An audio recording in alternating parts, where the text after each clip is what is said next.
Un cordial saludo a todas las autoridades de nuestra alma mater, la ilustre Universidad Valle del Momoy, en especial a nuestro tutor, la profesora y abogado Leila Ramírez, que nos ha acompañado en todo el proceso de elaboración de nuestra investigación que hemos concluido en nuestro trabajo especial de grado. También a los profesores, la profesora y abogado David Mejías, que es nuestro jurado, el profesor Frank Hernández y abogado, y nuestro jurado suplente, que en esta ocasión es el profesor y abogado Sergio Paredes. Nuestra investigación versa en un trabajo documental descriptivo acerca del derecho de propiedad. En esta ocasión lo hemos titulado como el derecho de propiedad en la andamiaje jurisprudencial del Estado social. Por supuesto que esta investigación gira en torno a la legislación venezolana y las diversas leyes que se han creado para reglamentar la misma. Creemos y consideramos que el Estado social y la interpretación de la Sala Constitucional sobre el Estado social ha sido en parte el gran instrumento o herramienta jurídica que ha utilizado el Estado venezolano para poder reglamentar el derecho de propiedad, y en base a ello, en esta sentencia del 2002 nos vamos a extender y hablar un poco y sobre todo como esta jurisprudencia al final amalgamado toda la legislación venezolana respecto al derecho de propiedad.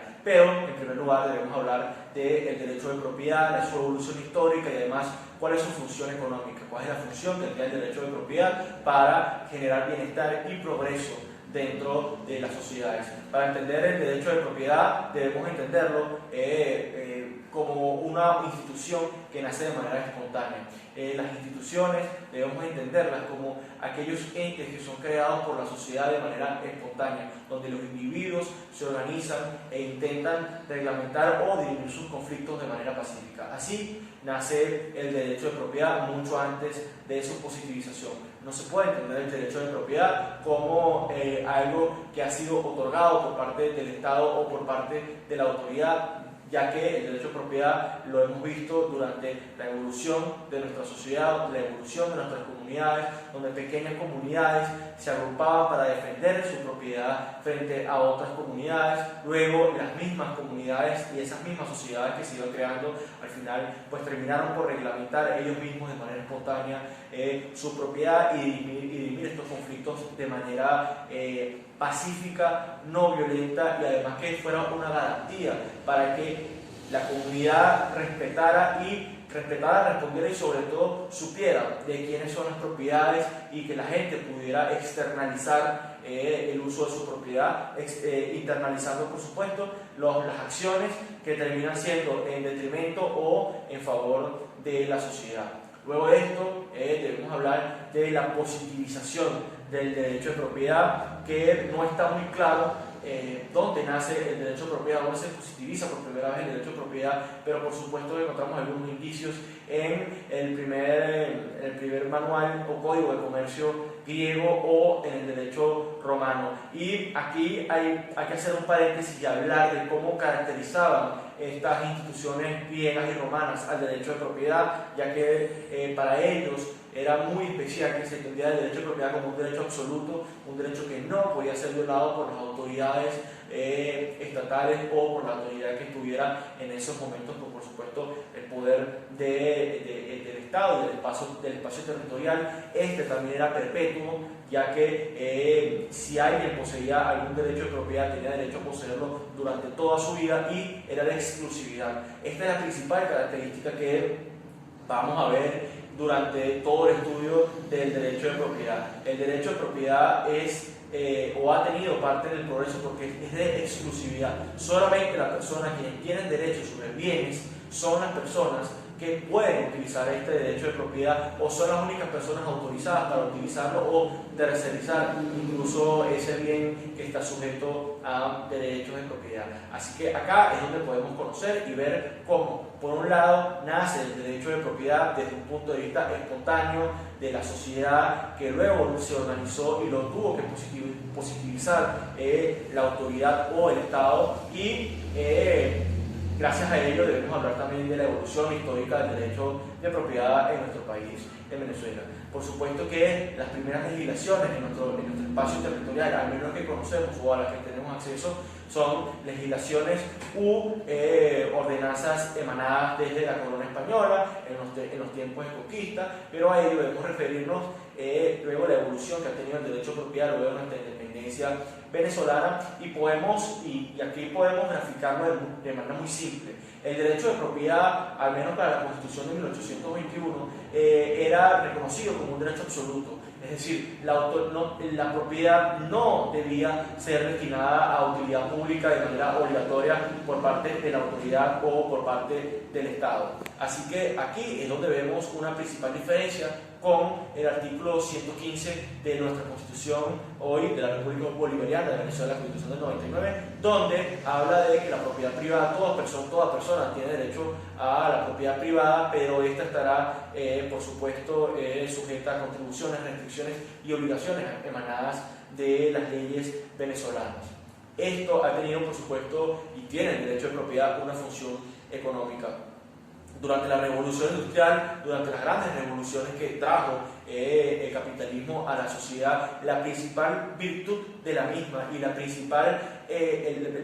herramienta para anclar todo este sistema económico que ha llevado consigo a sacar a más del 95% de la población mundial de la pobreza, es que se debían reconocer los derechos de propiedad, es que la gente debía reconocer, y el Estado debía reconocer los derechos de propiedad, y que solamente la persona que poseía el derecho o la persona en quien recaía el derecho a externalizar e internalizar las acciones sobre un bien eran las personas que debían y podían hacerlo sin detrimento, por supuesto, de terceros. La función económica del derecho de propiedad es simple, y podemos hablar también de las características de esta función económica, que terminaría siendo, por supuesto, la universalidad de este derecho, la transferibilidad de estos derechos de propiedad, porque debemos entender al mercado como un lugar donde se intercambian derechos de propiedad, entendiendo el derecho de propiedad como un todo, incluso entendiendo el derecho de propiedad como el dinero que se realiza para realizar transferencias o transacciones por otros bienes, y por supuesto la exclusividad, y lo había mencionado antes, el derecho de propiedad,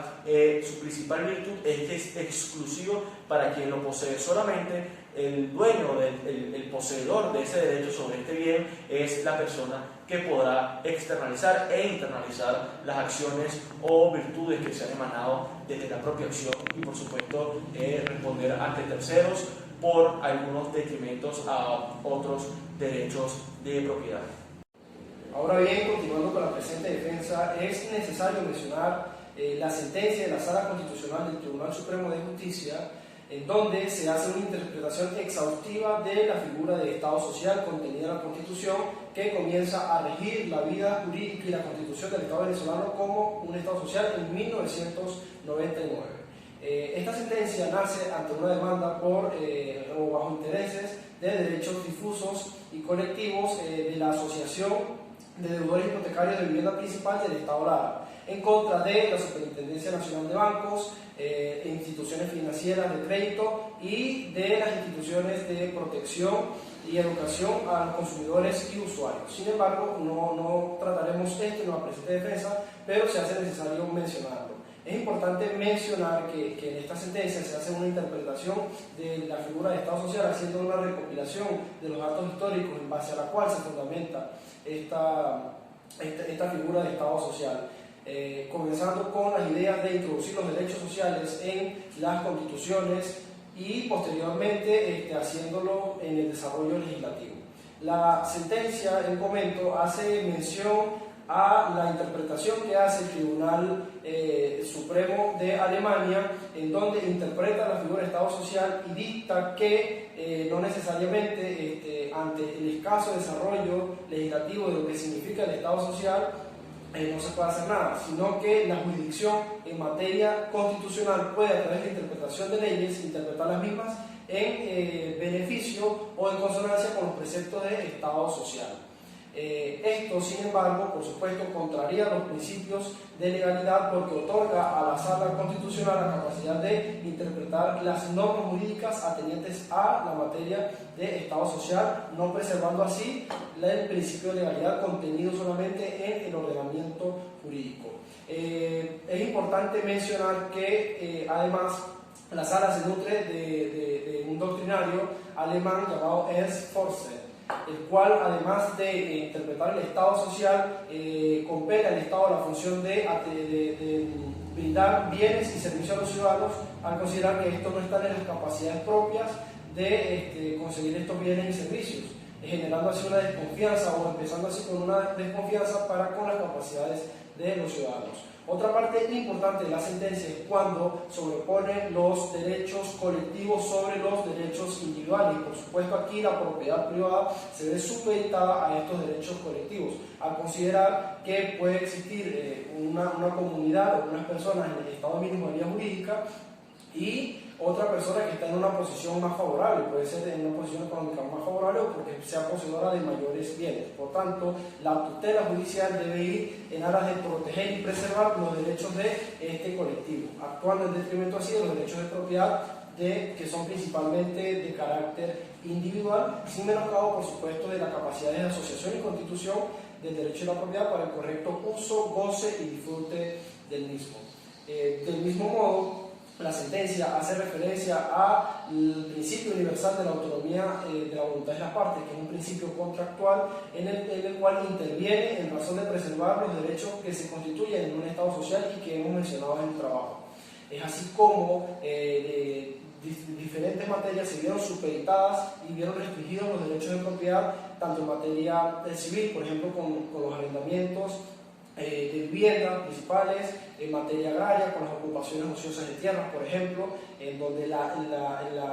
interpretación del Estado social permitió legislar en razón de establecer principios socialistas en el ordenamiento jurídico venezolano que van en detrimento de la propiedad, estableciendo, por ejemplo, un principio de que la tierra es de quien la trabaja, y no del correcto titular de propiedad de esa tierra, vulnerando así los derechos de propiedad. Por otro lado, es importante mencionar que la sentencia dice que no necesariamente los derechos económicos, los derechos de propiedad van a ser menoscabados, no es que el Estado prepondera ser un Estado socialista. Sin embargo, deja abierta una gran brecha para que en las transformaciones democráticas o la alternabilidad del poder sea posible cambiar este ideario y según la corriente ideológica que está en la capacidad de legislar a través de la legislación del poder legislativo o a través de carácter sublegal, a través de decretos y resoluciones emanadas del poder ejecutivo, efectivamente actuar en detrimento de la propiedad privada, como ha pasado, por ejemplo, en materia expropiatoria. En materia expropiatoria que no necesariamente se ha hecho para garantizar el interés o la utilidad pública, sino que también se ha hecho para actuar en carácter confiscatorio y sancionatorio por parte del Estado, contrariando de todas formas los preceptos históricos del Estado social, en el cual se deben preservar y tutelar los derechos de las personas del Estado. Es decir, la sala debió de manera congruente interpretar este derecho como un derecho fundamental y así lo vamos a denotar a continuación. Es importante mencionar que nosotros hacemos alusión al derecho a la propiedad privada como un derecho humano y así lo hace notar la Declaración Universal de los Derechos del Hombre en el artículo 17, en donde establece la propiedad privada como un derecho fundamental de todo ser humano. Sin embargo, cuando se regionaliza a través de los convenios americanos, gradualmente fue perdiendo la condición de inalienabilidad, es decir, caracteres propios del derecho a la propiedad, y se comienza a hablar de expropiación, por ejemplo, por causa de interés o utilidad pública, y además de otras formas establecidas en las leyes, permitiendo así a los estados firmantes establecer otras formas de actuar en detrimento de las condiciones o las características y elementos esenciales de la propiedad, que es el correcto uso, goce y disfrute y la tutela que debe tener este derecho en base a sus características elementales. En nuestro trabajo hicimos derecho comparado de dos naciones, Colombia y Chile, por su cercanía geográfica y, por ejemplo, en Colombia por la hermandad y la historia que tenemos nuestros países en común. Es importante mencionar que la Constitución de Colombia establece el derecho a la propiedad de manera más tajante, más garantista, y establece que la legislación no puede actuar en detrimento del derecho de propiedad, dando un mandato constitucional para que ni el ordenamiento jurídico ni la interpretación judicial puedan ir en contra de los preceptos propios del derecho a la propiedad, como si lo hace en este caso la Sala Constitucional y la legislación venezolana que actúa en contra de la titularidad de los elementos propios del derecho de propiedad. Y también tenemos a Chile, en donde su constitución política habla de que el Estado no puede, bajo ningún precepto, crear normas o no podrá actuar en detrimento de los atributos esenciales de la propiedad, que es el uso, goce y disfrute. Por supuesto, de esta manera ambas naciones forman o establecen el derecho a la propiedad de una forma más garantista, y se ha visto en la práctica, en la práctica legislativa, en la práctica judicial, porque son más protectores en este derecho, y también se ha visto en el desarrollo que tienen estos países en materia económica. De manera conclusiva, es importante mencionar cómo la sentencia objeto de estudio de nuestro trabajo interpreta de manera no exhaustiva el derecho a la propiedad y dejó abiertas muchas brechas que permitieron posteriormente a la administración, a la legislación e inclusive en aras del principio de uniformidad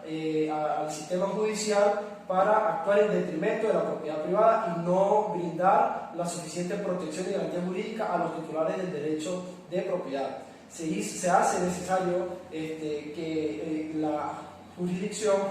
haga una interpretación más garantista en cuanto al derecho de propiedad, en la cual no necesariamente en un Estado social debe verse abolida como pasa en Venezuela, pero que por ejemplo en Colombia, que también es un Estado social, no pasa y se garantiza el derecho a la propiedad privada más cónsono a los criterios y características universales de los derechos humanos. Quiero dar las gracias a ustedes por su atención. Esperamos que este trabajo de grado sirva para reforzar y para crecer institucionalmente en defensa de la propiedad privada y que nuestra universidad pues tenga un piso para el estudio más especializado en cuanto a la propiedad se refiere. Muchas gracias a las autoridades que pueden obtener esta investigación y por supuesto agradecer de nuevo a nuestros jurados y a nuestros tutores de la Universidad Valle de Monroy. Muchas gracias.